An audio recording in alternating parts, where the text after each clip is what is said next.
So hello dear students, I hope you all are fine. Welcome to my channel come and get. अगर channel को अभी तक subscribe नहीं किया तो सब्सक्राइब कर लीजिए और नीचे दिए गए बेल नोटिफिकेशन को भी प्रेस कर लीजिए ताकि नई आने वाली वीडियोस के नोटिफिकेशन आपको मिल सके। सो जैसे कि आप लोगों ने थंबनेल भी देखा, क्वेश्चन है, आज का टॉपिक है हमारा व्हाट इज फैक्टराइजेशन। के फैक्टराइजेशन क्या होती है, इसको उर्दू में हम लोग तजज़ीब भी कहते हैं। तो तजज़ीब बेसिकली होती क्या है और इसको सॉल्व कैसे किया जा सकता है। तो याद रहे हमेशा, फैक्टराइजेशन जो है बेसिकली एक ऐसी मेथड है, सॉरी एक ऐसा मेथड है जिसके लिए हम लोग किसी भी किस्म के स्टैंडर्ड फॉर्म को, अब स्टैंडर्ड फॉर्म हमारे पास क्या होती है, स्टैंडर्ड फॉर्म जो होती है वो हमारे पास होती है A X square plus B X plus C equal to zero. एक ऐसी फॉर्म जिसके अंदर आपके पास एक्स स्क्वायर भी हो, एक्स भी हो और नॉन एक्स वैल्यू भी हो, उसको सॉल्व करने के लिए जो सबसे शॉर्टेस्ट मेथड इस्तेमाल होता है उसको हम लोग कहते होते हैं फैक्टराइजेशन। इसको फैक्टराइजेशन भी कहा जाता है, इसको मिड टर्म ब्रेकिंग रूल भी कहा जाता है। अब मिड टर्म ब्रेकिंग रूल क्या होता है? मिड टर्म ब्रेकिंग एक ऐसा रूल होता है जिसमें हम लोगों ने मिड वाली वैल्यू को, यानी कि एक्स वाली वैल्यू को दो टुकड़ों में बांट देना है, यानी कि दो नंबर्स में हम लोगों ने इसको सेपरेट कर देना है ताकि हमारे पास जो मिड टर्म है यानी कि सेंटर वाली टर्म है वो खत्म हो सके।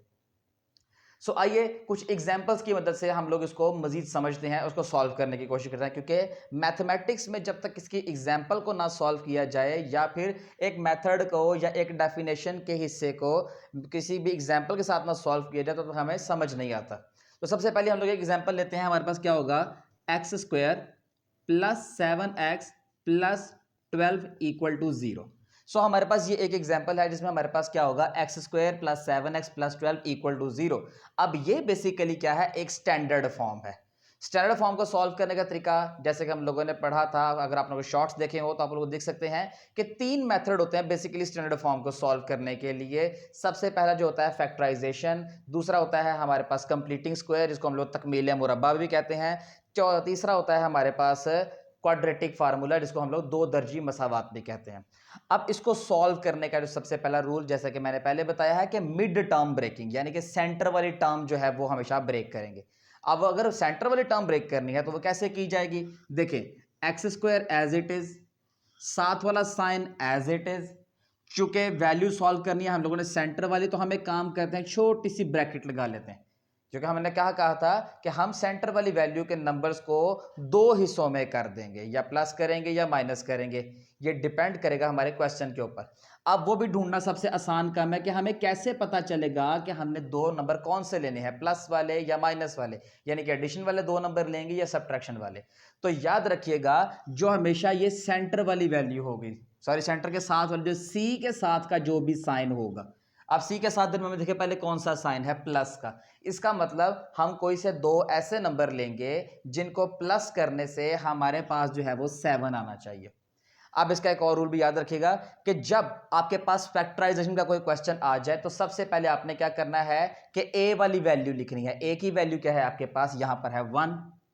दूसरी सी की वैल्यू लिखेंगे, सी की वैल्यू क्या है हमारे पास 12, ए मल्टीप्लाई बाय सी, यानी कि a मल्टीप्लाई बाय सी करेंगे तो हमारे पास वैल्यू आ जाएगी 20। अब इस 20 के हम लोग कुछ ऐसे पेयर बनाएंगे जिनको प्लस करने से, यानी कि ऐड करने से हमारे पास 7 आना चाहिए और मल्टीप्लीकेशन से दोबारा 20 आना चाहिए।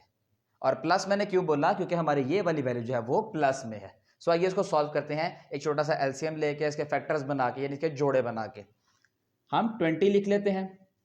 2 से सॉल्व करते हैं, 2 1s are 2 0, 2 5s are 10, 5 1s are 5।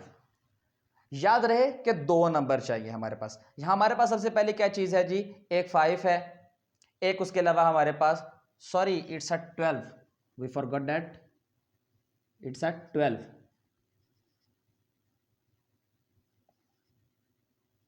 2 6 are 12 and here we go, it's a 3, 3 1s are 3। ठीक है जी, 2 1s are 2, 2 6 are 12, 2 3s are 6, 3 1s are 3। 3 चूंकि एक प्राइम नंबर है हम सेपरेट लिख लेते हैं। अब 2 को 2 से मल्टीप्लाई करेंगे तो हमारे पास आ जाएगा 4 इज इक्वल टू 12 हो गया। अब 3 को और 4 को जब हम लोग प्लस कर लेंगे तो हमारे पास आंसर हो जाएगा 7। क्लियर है जी यहां तक? अब 7 भी आ गया और 12 भी आ गया। इसका मतलब कि कौन से दो नंबर लिए हमारे पास, एक 4 है और एक 3 है, क्योंकि हम सबसे पहले बड़ा नंबर लिखते हैं। तो हम यहाँ क्या करेंगे, 4x प्लस 3x। अब क्वेश्चन यहाँ पे ये भी आता है कि सर हम लोगों ने यहाँ पर x क्यों लगाया, क्योंकि याद रहे हम लोग मिड टर्म ब्रेक कर रहे हैं, सेंटर टर्म ब्रेक कर रहे हैं, और सेंटर टर्म में हमारे पास जो है वो x मौजूद है, इसीलिए हम लोग यहाँ पर भी x लगाएंगे। नेक्स्ट हमारा काम क्या होता है कि हम लोगों ने ब्रैकेट्स खत्म करनी शुरू करनी है। जब ब्रैकेट्स खत्म करेंगे तो क्या हो जाएगा, x square plus 4x plus 3x plus 12 equal to 0। ये हो गया जी। उसके बाद हमारा टारगेट होता है कि हमने दो दो हिस्सों में से कॉमन लेना है, यानी कि कुछ इस हिस्से में से कुछ इस हिस्से में से। कॉमन का मतलब होता है डिवीजन। अब इस दोनों में से क्या चीज कॉमन निकलेगी, x कॉमन लिया गया तो हमारे पास क्या आ गया, x प्लस 4। इन दोनों में से 3 कॉमन लेंगे तो हम आ जाएगा x प्लस 4। अब अगर गौर से देखें तो फिर से ये दो वैल्यूज बन गई, और फिर से दो वैल्यूज बन गई। पहले ये 4 वैल्यूज बनी हुई थी, अब दो वैल्यूज बन गई, एक ये मुकम्मल वैल्यू और एक ये मुकम्मल वैल्यू। इसको अंडरस्टैंड करने के लिए हम लोग उसको छोटा सा जो है वो सिंबल लगा लेते हैं, या कोई लेड पेंसिल के साथ आप लोग उसको छोटा सा निशान लगा के भी समझ सकते हैं। अब वो कैसे होगा कि एक तरफ हम ऐसे ब्रैकेट लगा लेते हैं, एक तरफ हम ऐसे ब्रैकेट लगा लेते हैं अपने समझने के लिए। अब ये क्या होगा, हमारे पास दो नंबर्स आ गए। अब देखते हैं इन दो नंबर्स में से हमारे पास क्या चीज कॉमन निकल रही है, तो वो है x plus 4। X plus 4 common निकल गया, अंदर बच गया हमारे पास सिर्फ ये x, और दूसरा बच गया हमारे पास ये 3 इक्वल टू 0। अब इन दोनों वैल्यूज को हम हमेशा इक्वल टू 0 रखेंगे, तो हो जाएगा x plus 4 equal to 0, x plus 3 equal to 0।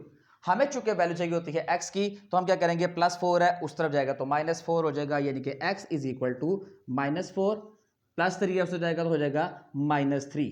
ये दो नंबर्स आ गए, और इसको लिखने का तरीका हमेशा ये होता है बेटा कि इसको हम लोग -4 लिखेंगे, -3 लिखेंगे। ये हमारे पास एक सॉल्यूशन आ चुका है। सो आई होप कि आपको इस टॉपिक की समझ आई होगी। अगर वीडियो अच्छी लगी हो तो लाइक कीजिए, कमेंट कीजिए, शेयर कीजिए। Don't forget to subscribe. See you in the next video. Thank you so much.